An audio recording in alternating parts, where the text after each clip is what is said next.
মধ্যরাতের চূড়ান্ত সিদ্ধান্ত যমুনায় টান টান বৈঠক নবম বেতন স্কেলের গ্যাজেট প্রকাশে সবুজ সংকেত প্রধান উপদেষ্টা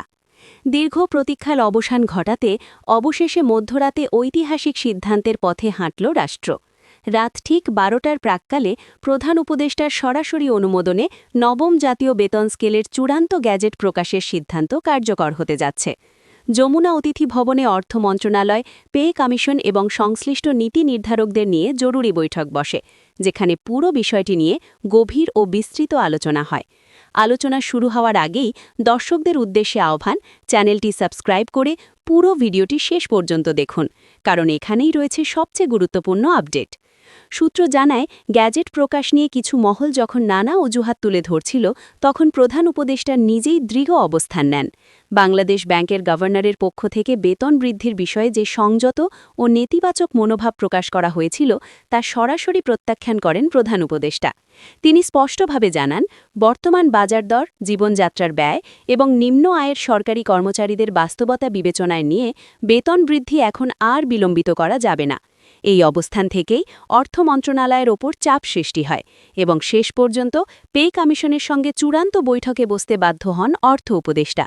বৈঠকে পে কমিশনের চেয়ারম্যান পরিষ্কার ভাষায় বলেন কমিশনের দায়িত্ব ছিল বাস্তবসম্মত ও ভারসাম্যপূর্ণ একটি কাঠামো তৈরি করে তা প্রধান উপদেষ্টার কার্যালয়ে উপস্থাপন করা সেই দায়িত্ব তারা সফলভাবেই পালন করেছেন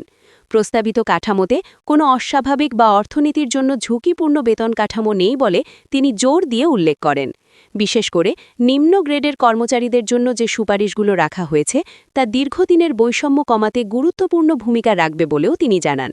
অর্থ মন্ত্রণালয়ের একজন শীর্ষ কর্মকর্তা বলেন নবম জাতীয় বেতন স্কেল বাস্তবায়ন কোনো অসম্ভব বা জটিল সিদ্ধান্ত নয়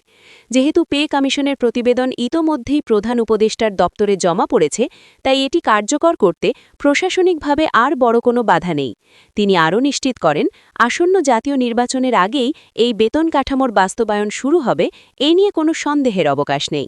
প্রধান উপদেষ্টা নিজেই রাতভর গ্যাজেট প্রকাশের অগ্রগতি তদারকি করছেন তার দপ্তর থেকে কঠোর বার্তা দেওয়া হয়েছে নির্ধারিত সময়ের মধ্যে যদি গ্যাজেট প্রকাশ না হয় তাহলে সংশ্লিষ্ট কমিশন ও অর্থ মন্ত্রণালয়কে জবাবদিহিতার আওতায় আনা হবে এই স্পষ্ট অবস্থানের কারণেই শেষ পর্যন্ত কোনো ধরনের কালক্ষেপণ না করে বেতন বৃদ্ধির বিষয়ে চূড়ান্ত সিদ্ধান্তে পৌঁছেছে কর্তৃপক্ষ পে কমিশনের পক্ষ থেকে জানানো হয় নতুন কাঠামো অনুযায়ী সর্বনিম্ন মূল বেসিক বেতন নির্ধারণ করা হয়েছে ২০,০০০ টাকা এর সঙ্গে বিভিন্ন ভাতা ও সুযোগ সুবিধা যুক্ত হয়ে মোট প্রাপ্তি আরও বাড়বে একই সঙ্গে প্রথম শ্রেণীর অফিসারদের জন্য সর্বোচ্চ বেসিক বেতন ধরা হয়েছে উল্লেখযোগ্য অঙ্কে যা দায়িত্ব ও মর্যাদার সঙ্গে সামঞ্জস্যপূর্ণ পাশাপাশি নিম্ন গ্রেডের কর্মচারীদের জন্য বিশেষ ভাতা ও সুরক্ষা ব্যবস্থার কথাও নিশ্চিত করা হয়েছে যাতে তারা চলমান মূল্যস্ফীতির চাপ কিছুটা হলেও মোকাবিলা করতে পারেন তবে বৈঠকে সব মত একরকম ছিল না কিছু অর্থনীতিবিদ ও বিশ্লেষক সতর্ক করে বলেন দেশের বর্তমান অর্থনৈতিক বাস্তবতা বিবেচনায় বেতন বৃদ্ধি বাজারে মূল্যস্ফীতির চাপ বাড়াতে পারে বিশেষ করে বেসরকারি খাতের স্বল্প আয়ের মানুষ কৃষক ও ক্ষুদ্র ব্যবসায়ীদের ওপর এর প্রভাব পড়ার আশঙ্কা রয়েছে তারা মত দেন শুধু সরকারি কর্মচারীদের বেতন বাড়ালেই হবে না বেসরকারি খাতের শ্রমজীবীদের আয় বৃদ্ধির বিষয়টিও সমান্তরালভাবে ভাবতে হবে নইলে সামাজিক বৈষম্য আরও বাড়বে এই সব দিক বিবেচনায় নিয়ে প্রধান উপদেষ্টা নির্দেশ দেন বেতন বৃদ্ধির পাশাপাশি বাজার নিয়ন্ত্রণ দ্রব্যমূল্য স্থিতিশীল রাখা এবং সাধারণ জনগণের স্বার্থ রক্ষায় কঠোর নজরদারি নিশ্চিত করতে হবে কারণ জনগণের করের টাকাতেই সরকারি কর্মচারীদের বেতন প্রদান করা হয় এই বাস্তবতা ভুলে গেলে চলবে না সবশেষে সংশ্লিষ্ট কর্তৃপক্ষ জানায় নির্ধারিত সময়ের মধ্যেই গ্যাজেট প্রকাশের আনুষ্ঠানিক প্রক্রিয়া সম্পন্ন হবে এবং এর মাধ্যমে নবম জাতীয় বেতন স্কেলের দীর্ঘ প্রতীক্ষিত অধ্যায়ের সূচনা ঘটবে যারা এখনও চ্যানেলটির সদস্য হননি